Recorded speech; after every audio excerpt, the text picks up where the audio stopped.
and then we'll just go. Anything you want to bring up, and we just kind of freestyle. All right. Cool.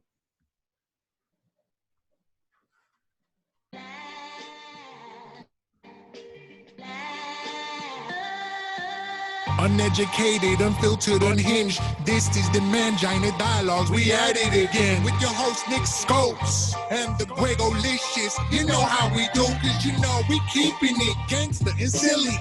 Unplugged like a full swung titty. About get jitty, cause you know we down to the nitty and the gritty. And we make shit sound so damn pretty. Yeah, cause this unhinged comedy. And right now you're in the mix, so get ready, cause we about to get it poppin', and we ain't stopping. I'm educated, I'm filtered. Hello and welcome to the Mangina Dialogues. I am your host, Nick Scopes. And I'm the Gregalicous. So that's so weird and slow. And if you guys don't know already, our guest today is Jessica Wellington from the Comedy Store. What's up? Oh, thank you for having me. How'd you like that song? That was great. I will say, when I saw the name of the podcast, I was like, and then I saw like Brenton Biddlecombe was on here, and I was like, okay, it's cool. We're cool. The name doesn't do it. It's the guests we have that people are like, oh, okay, all right. We have some. And Brenton gave us the name. They're like, fuck that. Hey, we had Troy on too, which was awesome. Nice. Troy Conrad. Yeah. Great. He's awesome dude. Unbelievable photographer. Yes, he is. Yeah. He is.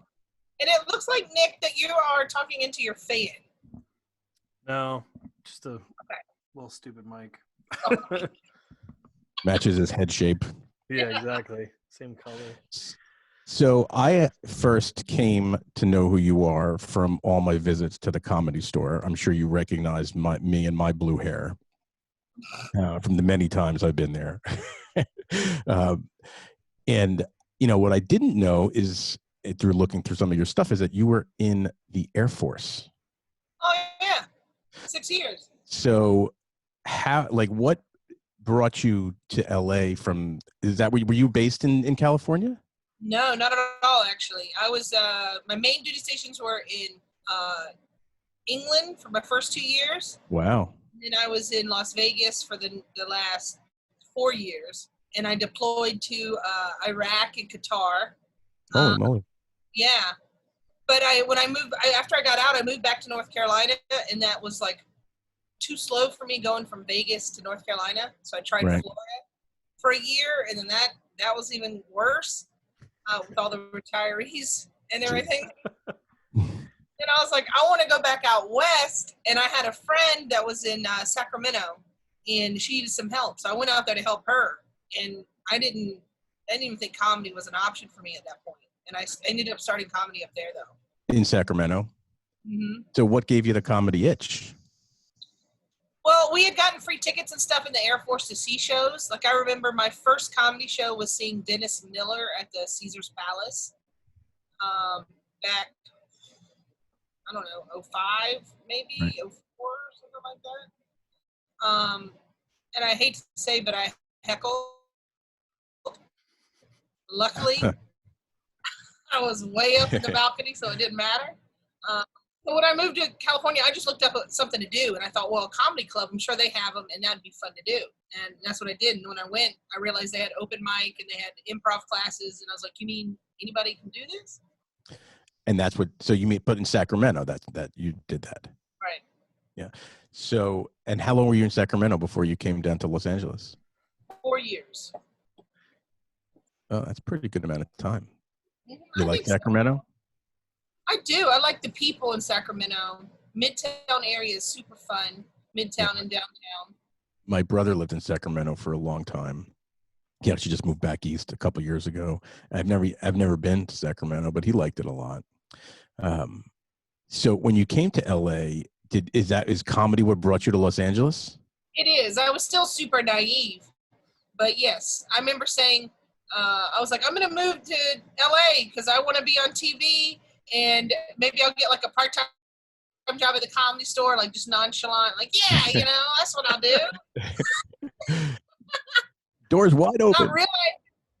like what it takes to get in at the Comedy Store. Like it took me over a year to get that job, just trying to get the job. Yeah, I wanted to ask you about that. Like how did you get to, I mean, because that is such a coveted job. You know, I mean, I know we've talked to a bunch of guys, you know, that now work at the store, Mitch Burrows and Punky we've talked to.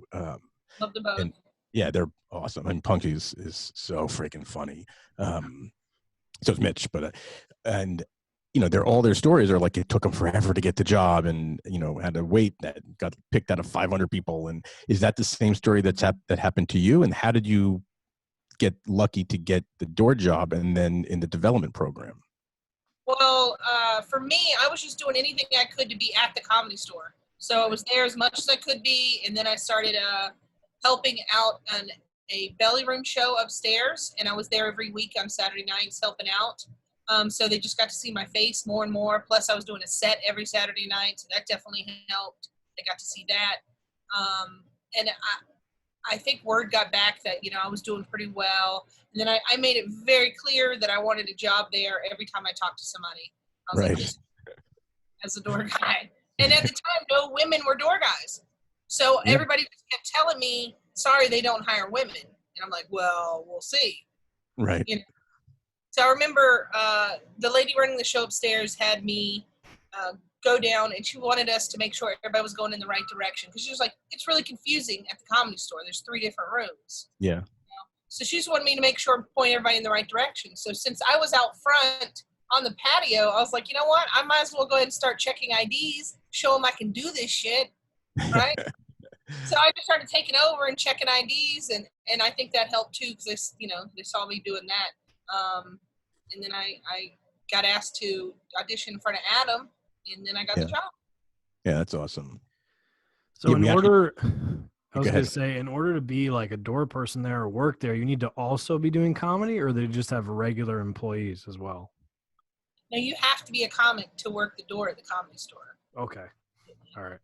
Always wondered that. I didn't know if they just needed people for some other stuff, but you had to be a comedian to get in. You had to audition and all that.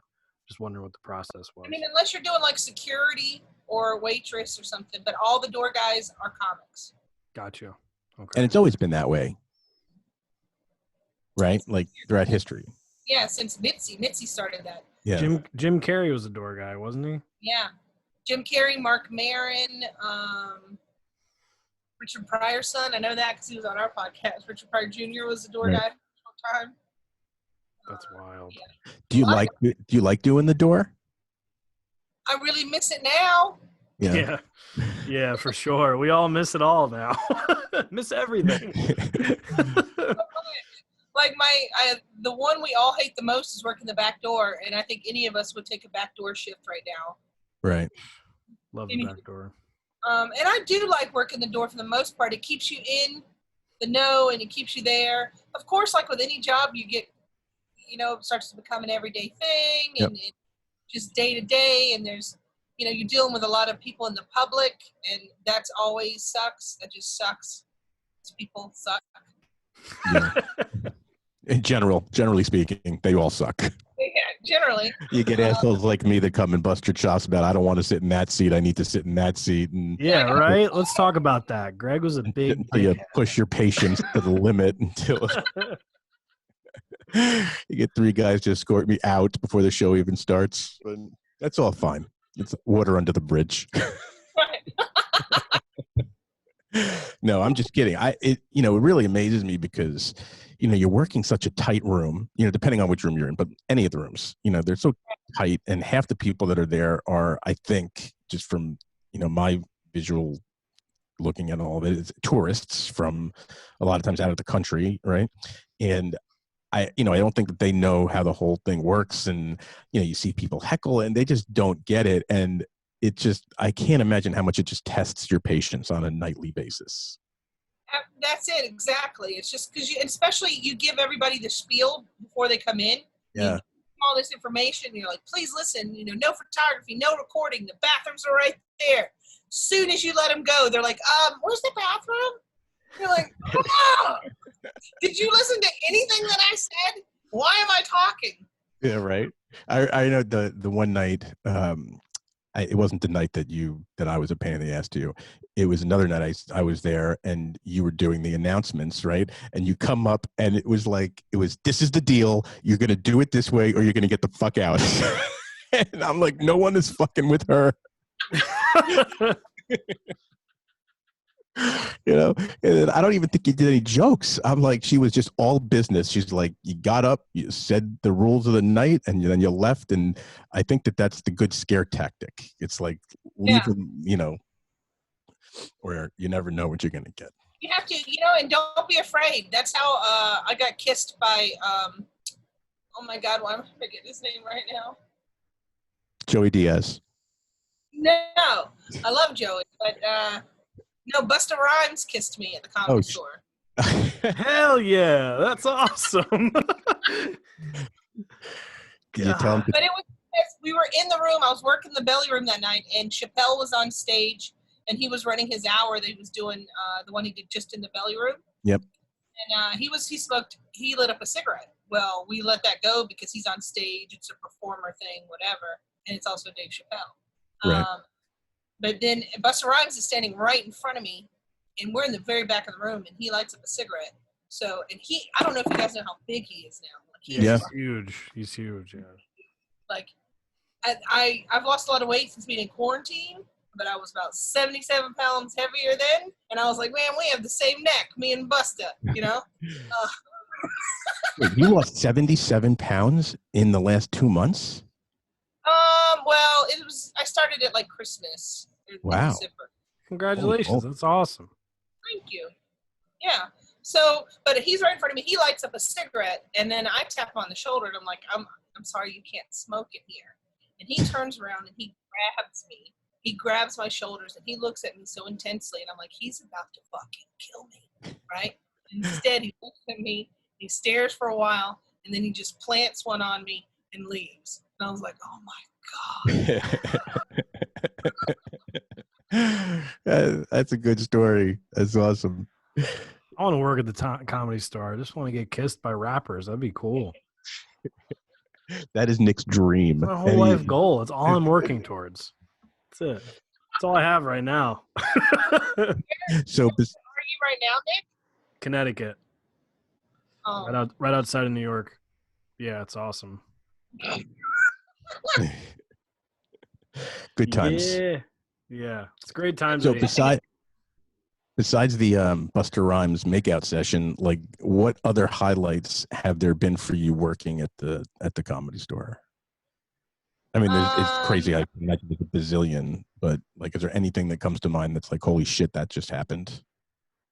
Well, I mean, like the first night that I got to open up, when we started with door guys were allowed to open the shows in the OR in the main room. Right. And you get the 5 minutes up top. Yep. Hold open. First time I did that, I mean, the lineup was insane. That night was like Sebastian. I know Joe Rogan was on that one. Ron White. It just, list goes on. I had everybody sign it. And that was just like the first time doing it it's just mind blowing. You know, the people, the comics that you get to hang out with day to day just because I'm a door guy. Right. How do they treat you? How do some of those bigger, like the big name people, like treat, you know, the door guys and, you know, the openers? It's with anything, you know, some are really great. Some may not want to talk to you. Some are just polite enough, right. You know, and I get it. Like, you got a lot going on. You got a lot of people trying to talk to you. Then you have weirdos like Bobby Lee, and you're like, I don't know what he's going to do, you know? Yeah. That's my Bobby Lee experience. Like, I was, I was, you know, the Smokehouse in Burbank, the restaurant across Warner Brothers. Okay. Yeah, I know what you're talking about. It's just like a classic Hollywood restaurant. And I'm there for lunch at like 12:30 in the afternoon. And I'm just not even sitting, I was standing outside waiting for my friend to meet me. And I'm like in the lobby area. It's a big, huge lobby. And Bobby Lee busts in, right, alone, by himself. I'm like, oh shit, that's Bobby Lee, goes up to the hostess stand and he starts like telling them, very animated, that he's not drinking anymore and he's hungry and he needs to eat, but he can't sit anywhere near the bar. Can they sit him somewhere that's not in eyesight of the bar? Right. And I'm like, is this really happening? Like, is there a guy with a camera behind me, like taking pictures? But there wasn't. And then they were like, yeah, no problem. The restaurant's empty. We can sit you anywhere you want to go. And then he just disappeared into the back. And I'm like, holy shit, that is so funny. But if you know Bobby Lee, I mean, I don't know him. He's not a friend of mine or anything. But from what I've seen and pictured, like very like all over the place. It was wild. I'll go to work, in a certain day, and if Bobby's on the lineup, it's like, I wonder if he's gonna like me today. Yeah. Oh no. Yeah, just from like listening to his podcast, he seems very I don't know if temperamental is the word, but he likes to control the situation, and he's very much like he gives these big long intros and he tells his guests, like his friends, he tells like Chris D'Elia to shut up and don't say anything until I introduce you. And he does this long intro and D'Elia's just sitting there and you could see like the frustration in his face. And I'm like, this is unbelievable. Like, they're all just like, it's Bobby. Just let Bobby do his thing. It is. It's Bobby. But Bobby also was one of the sweetest people in the very beginning that really helped. That helped. So how much you know how they are. Our emotions are fucking everywhere. How much are the those lineups are sick. Like, I mean, the people coming in there, it's just insane. How much of like those top end people are like, talking to you guys or like watching your set, if they do it all, and like maybe come up to you after and be like, hey, I like this or whatever, like being encouraging? Like, do any of them do that type of stuff? Yeah, they will. A lot of times the people that are, if you're doing the cold open, the ones that are right after you, the ones that you're introducing, or even one after that, will sit and watch you.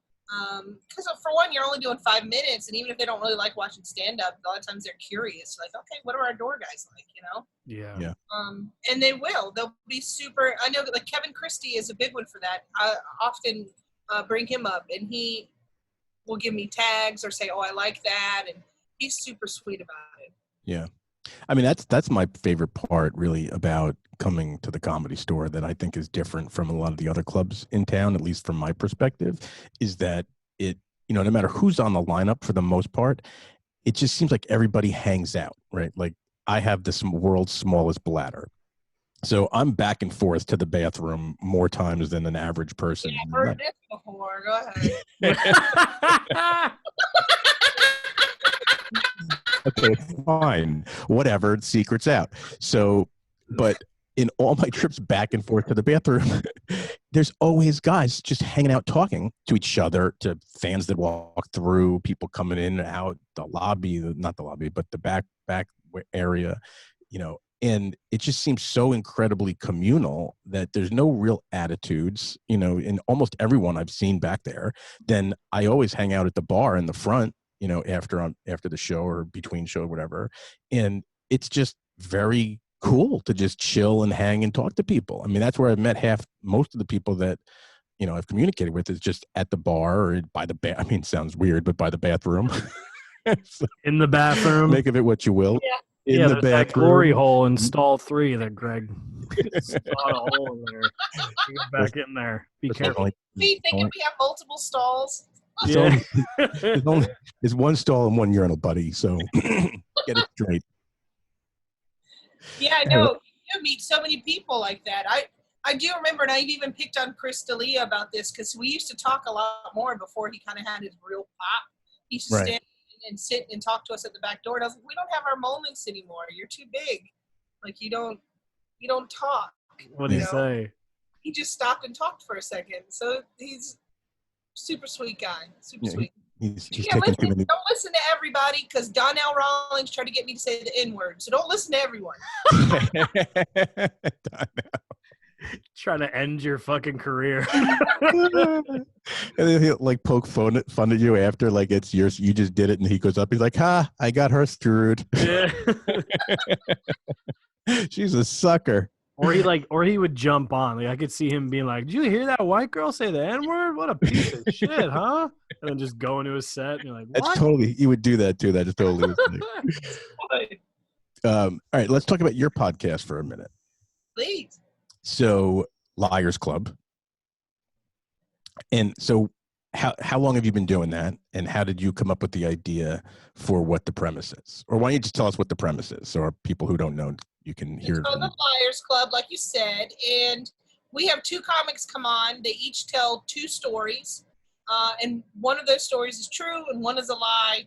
And we, along with our audience that play along with us, we try to figure out which one's the lie. And so obviously the game is to stump you, to have you guess the wrong way. Yes. Right. So who stumped you the best? Who's stumped me the best liars? Yeah, who's the best liar? See, it was weird because I can tell you off top who's the worst liar. Oh, who's the worst liar? That's fine too. Let's hear that. The worst is Lucas Hurl and Craig Conan. We've had Craig on 3 times. We finally got him on this last time, and he finally got it where he didn't give it up. That's funny. I believe that because we've tried to get Craig on, and we've had him booked a whole bunch of times, and it never comes off. No, we've had him 3 times, and this last time, it was still super obvious which one was the lie. Right. But at least he didn't break, you know?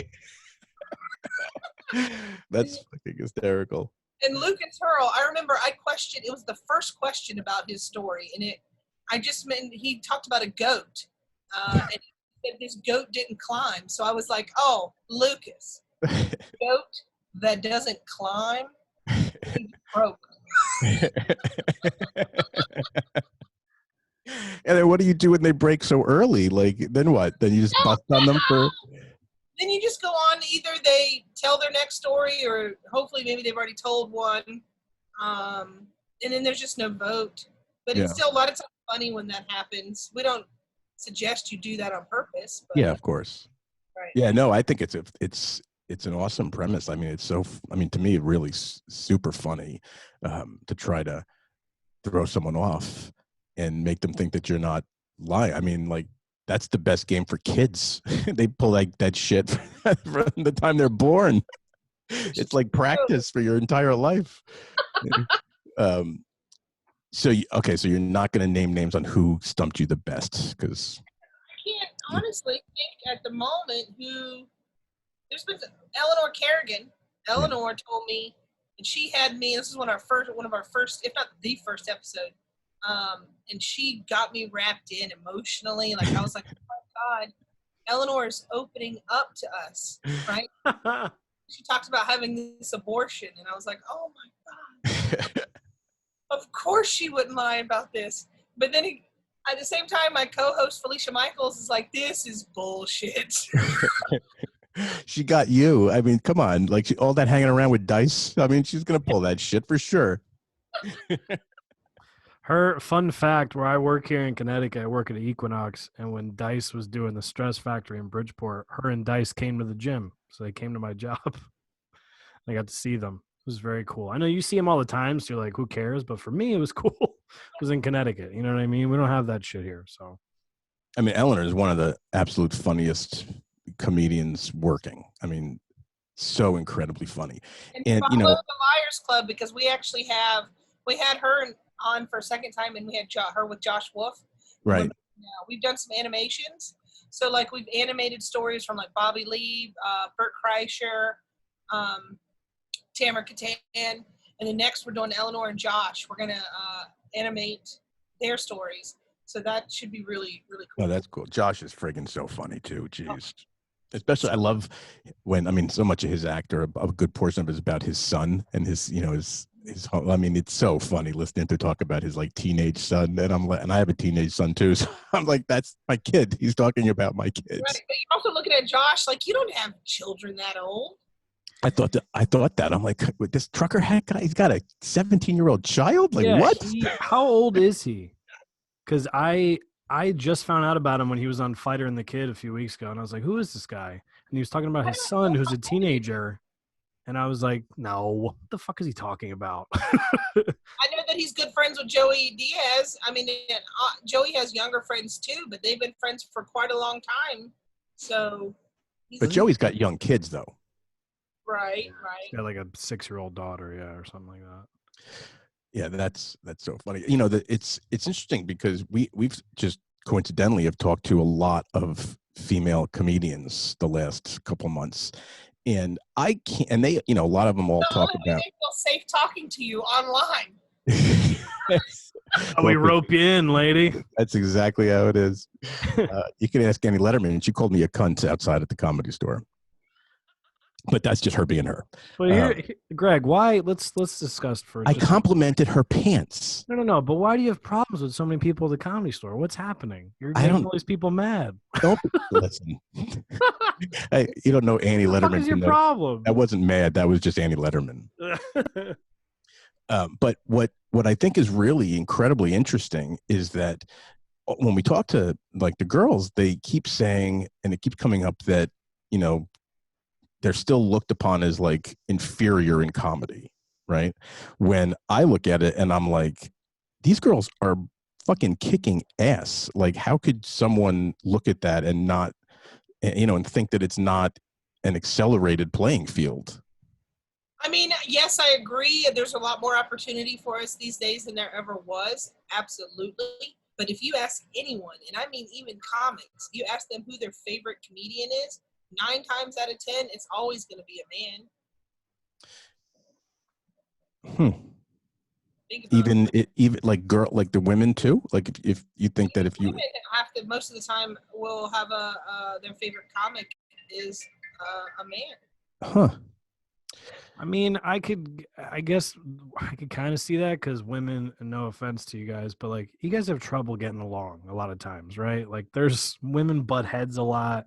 Men, like me and my guy friends, we've punched each other in the face and then we're over it. You know what I mean? I've noticed that, girls. I just hit him, told him to sit down and shut the fuck up. And we're good now. Right. You get it. If you said that to a girl, she'd probably be like, oh my God, why is that girl so mean to me? She was such an asshole. Blah, blah, blah. But a guy's like, yeah, you're right. I would argue that there's just as much gossiping and everything with male comedians as there are women. That I would agree with. The gossiping thing, sure. But I think, that 1,000%. Yeah, I don't know. I just think when I think of the people I like, I think at least half of them are female comedians that, when I come to the Comedy Store and who did I see like in a row? Ali Wong, Whitney, Sean Polofsky, Lara Beats, I'm like, these are some of the funniest people on the fucking planet. She would kill me if I don't correct you. It's Lara Bites. What did I say? You said Beats, remember? We had her on this podcast too. I got the name right. Great. No, it's Bites, bro. Okay, whatever. Come on, man. I that's why I introduced the guest because I said Laura. Yeah, you said Laura. Yeah. She was pumped I got her name right. I remember that when we had her on. Adam will never help me out again. Right. She was so happy. I busted Nick's balls. I'm like, this is how you say her name, and then I fuck it up. And it's funny. Then that entire half of the conversation, like she's from Wisconsin. I kept saying Minnesota. I was like, oh, you're from Minnesota. No, you said Michigan. I was like, Michigan, whatever. It's all M's. Same shit. Damn it, Greg. Whatever. I get why you yelled at him, Jess. This guy sucks. My God. I'm surprised you haven't brought him off the podcast yet, but hey, it's not my show. No, he's the good-looking guy. We got to keep him on. He dyes his hair blue and shit. And the brains. Yeah, and definitely the brains.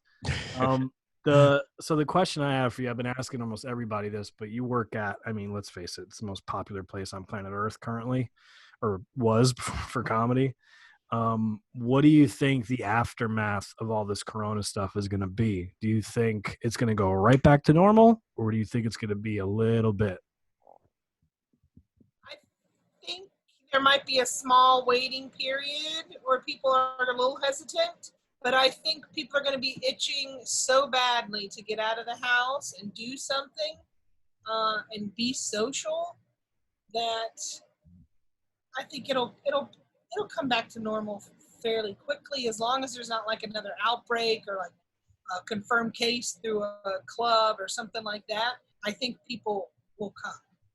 Do you think the club is going to, I know this is like really silly, but like, what do you think they're going to do with the mics? You think that they're going to have, like, how are they going to deal with the mics? Like, before we even shut down, we had big things, hand sanitizer everywhere, and we had wipes on the stool right there for the microphone, and everybody would wipe it off before the next comic. Right. Yeah, I guess. I think it'd be funny if someone like pulls up on stage with their mic out of their back pocket and sticks it. It's like, no, I don't trust that last person. Right. I can definitely see that happening. Absolutely. I definitely see Mark Maron coming up with his own mic. Like, he's yeah, especially if he's going after like Bobby Lee. He's like, okay, we're gonna have to. Can we fucking burn this microphone and get a new one?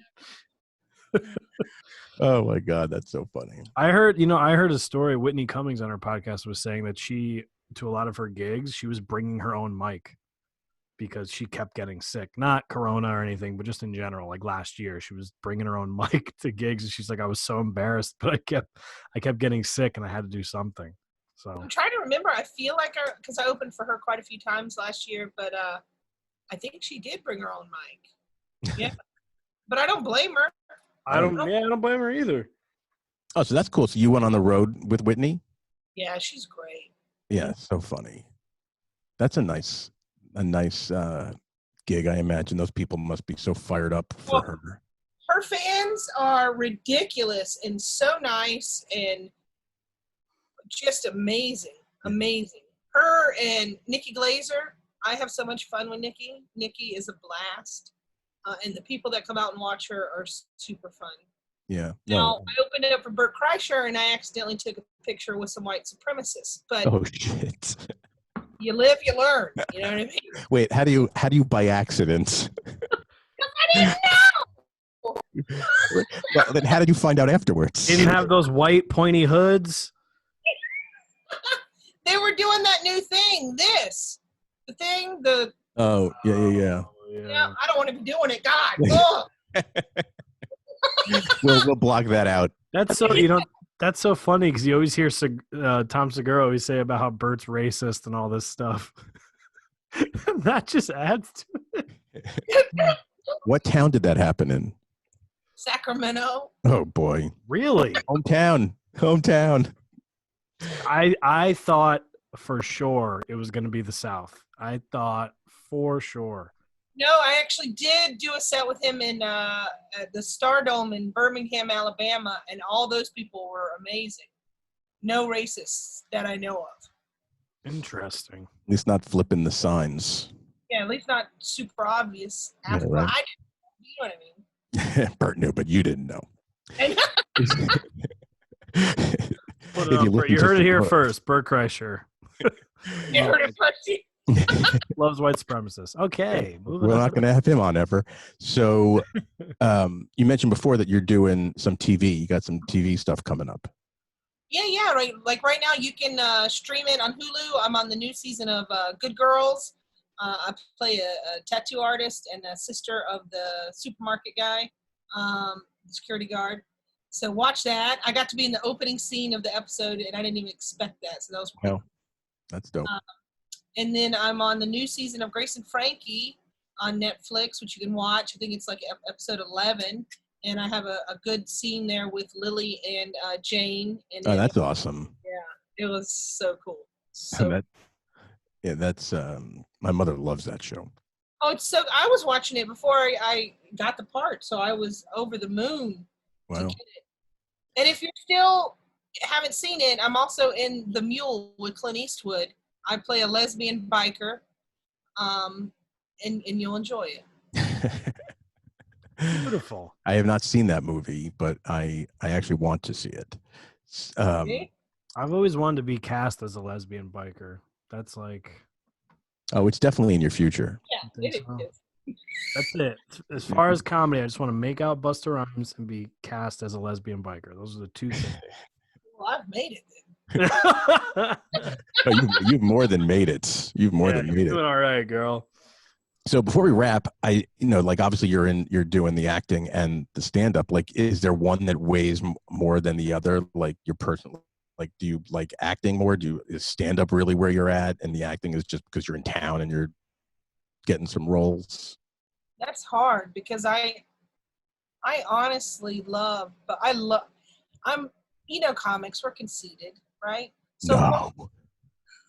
I love being on stage because I get that instant fucking gratification right away, or I don't. Either way, but we get it. Yeah. We know what's happening right away. And then TV, you have to wait a little bit, but I've always wanted to be on TV. It's amazing. I see myself and I'm just like, I'll watch it over and over. I went and saw myself in The Mule at the theater and I screamed out, "That's me!" It's funny. My dad was in a movie just by coincidence years and years ago, and I had the exact same experience when I went to see it in the theater with my parents. And so my dad, I was like, "That's my dad!" Yeah, like right in the middle of the packed movie theater, and they're like, "What the fuck is this guy doing?" You just get excited, and you just. As a kid, I mean, TV was huge in the 90s. That we were raised on TV, so to actually be on what I watched every single day of my life. Yeah, no, it's amazing. It's amazing. I mean, listening to your stories and how you got started in comedy and Air Force and who you've opened up for and working in the coolest place on earth. I mean, you got to pinch yourself, I imagine, at several mornings. You do, and then it really you go through something like this, and it really makes you grateful. Yeah. What you had. Yeah. Well, it's coming back soon. Let's not talk past tense. Yeah. It's going to be back. Because for one, it has to come back because next time I'm there, I am going to go out of my way to have you kick me out. Okay. Well, consider yourself in a peaceful way, in a joking way, not in a serious way. I'm coming, dude. Jess, I want you to grab him by the shirt and throw him to the fucking ground. I'll help. Whatever. Yeah. You're like, gentlemen, I got this. Oh, we got an Amber Alert. Uh-oh. They're looking for Nick. Well, Greg's here, so. I don't know how to turn off my boyfriend's watch. Okay, I think it's good. Anyway, no, in all seriousness, really, thank you very much for taking the time. This was a whole lot of fun. Thank you. Thank you for having me. Thank you. And I will for sure see you sooner than later. And I won't make a nuisance out of myself next time. I can go ahead and report that's a threat, right? That is. You can, and it's on tape. It'll be posted. All right, Jess, thank you very much. Stay safe, and we'll talk and see you soon. You guys too. Thank you so much. Bye. Bye.